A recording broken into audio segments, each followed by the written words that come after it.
used to say, I had some girlfriends, and they're like, you probably know what everybody's thinking in this restaurant, don't you? No, I don't.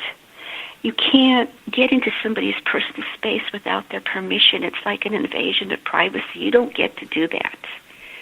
Well, hey, Nancy. And so, Nancy, I got to ask you a question. Have you had anybody that you were doing a reading and it was so scary from the standpoint maybe that you knew they were going to die shortly, or they had some type of disease or something was going to, maybe a car accident or something? Have you ever had those type of feelings really strong?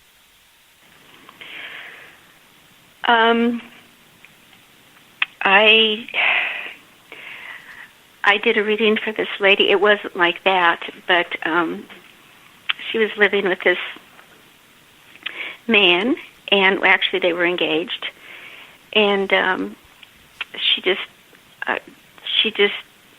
they weren't being intimate or anything like that, and they were engaged, and he was always working and everything, and she just thought he was just the most wonderful man, and she told me that he was the most wonderful man she'd ever dated, and I swear the vial came up in my throat.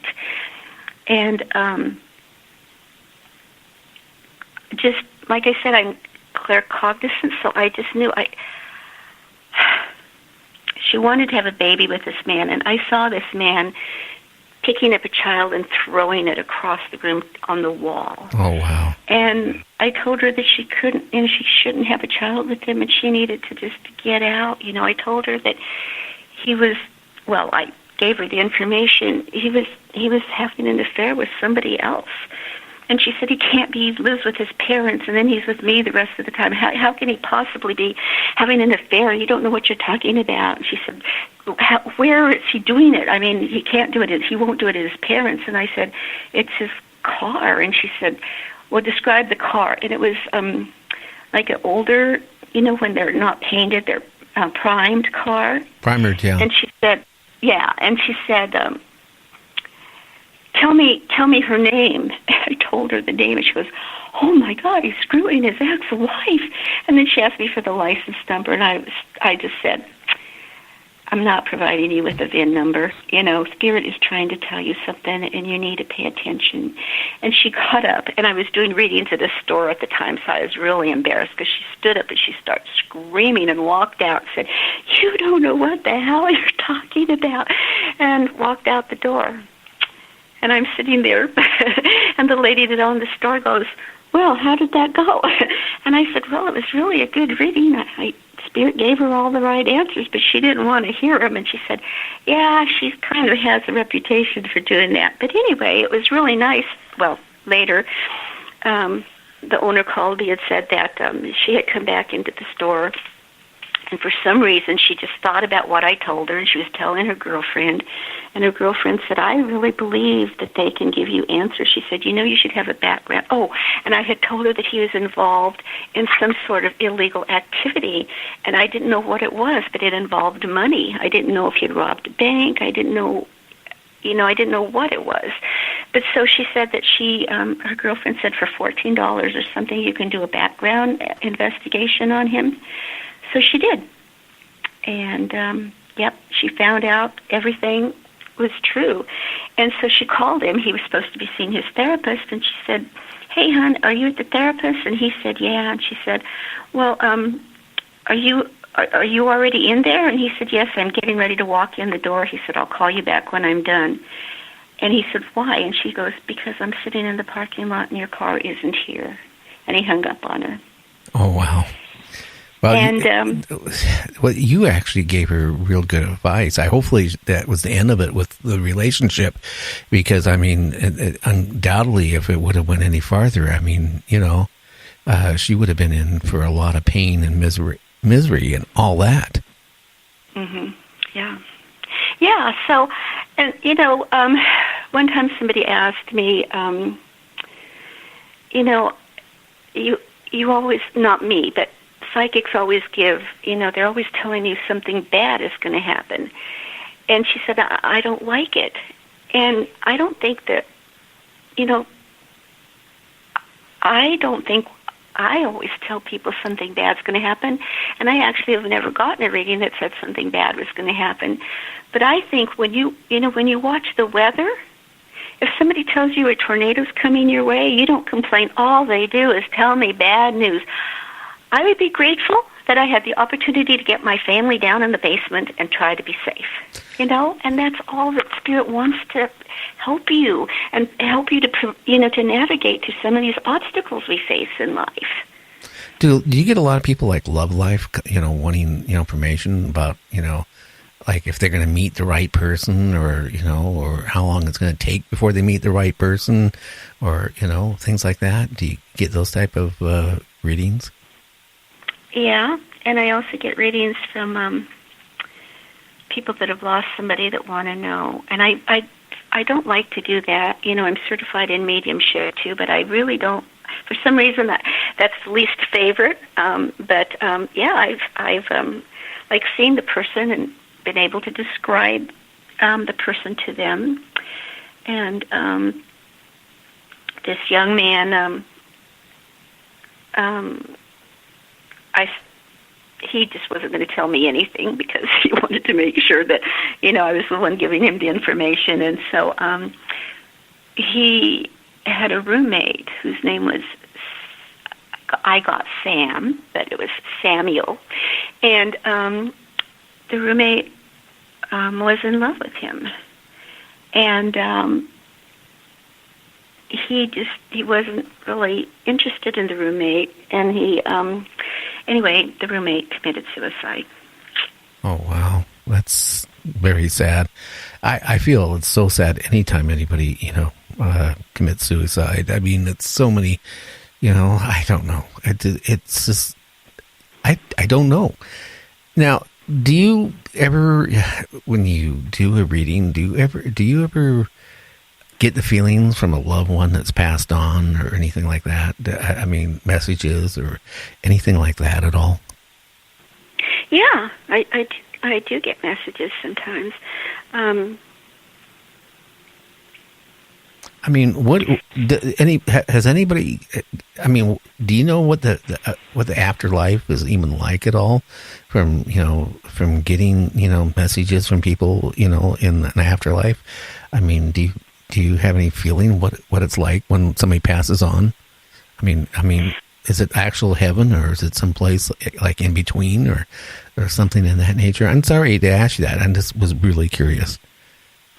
I think that people that believe in Jesus Christ see Jesus Christ.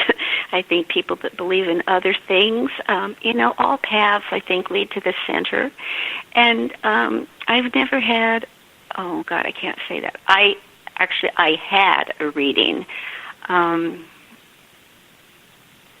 I had personally never had anyone that was miserable. They all say that they're just so happy where they're at. And they're sorry that they had to leave the person behind, but they are so happy. It's just amazing, and just how everything. It's not like through human hearing or your mind. We're all connected. We're all spirits. And so just being with each other, what. You just have that sense of connection. You're not alone. You're not ever alone. But I did have a reading from somebody else one time that connected with my dad, and oh God, I was holding my stomach and bent over in a little ball, almost in the fetal position, and I was like, I don't want to talk to him. And I found out that if somebody's evil or rotten or not rotten, that's me making a judgment. But if somebody is, doesn't exhibit human kindness to other people and they die, it doesn't automatically mean that they get better, that they're different, that they're still the same, and they have to come back again and again and again. My dad told me that he was going to have to come back, and he couldn't help himself, and he was going to have to be stopped.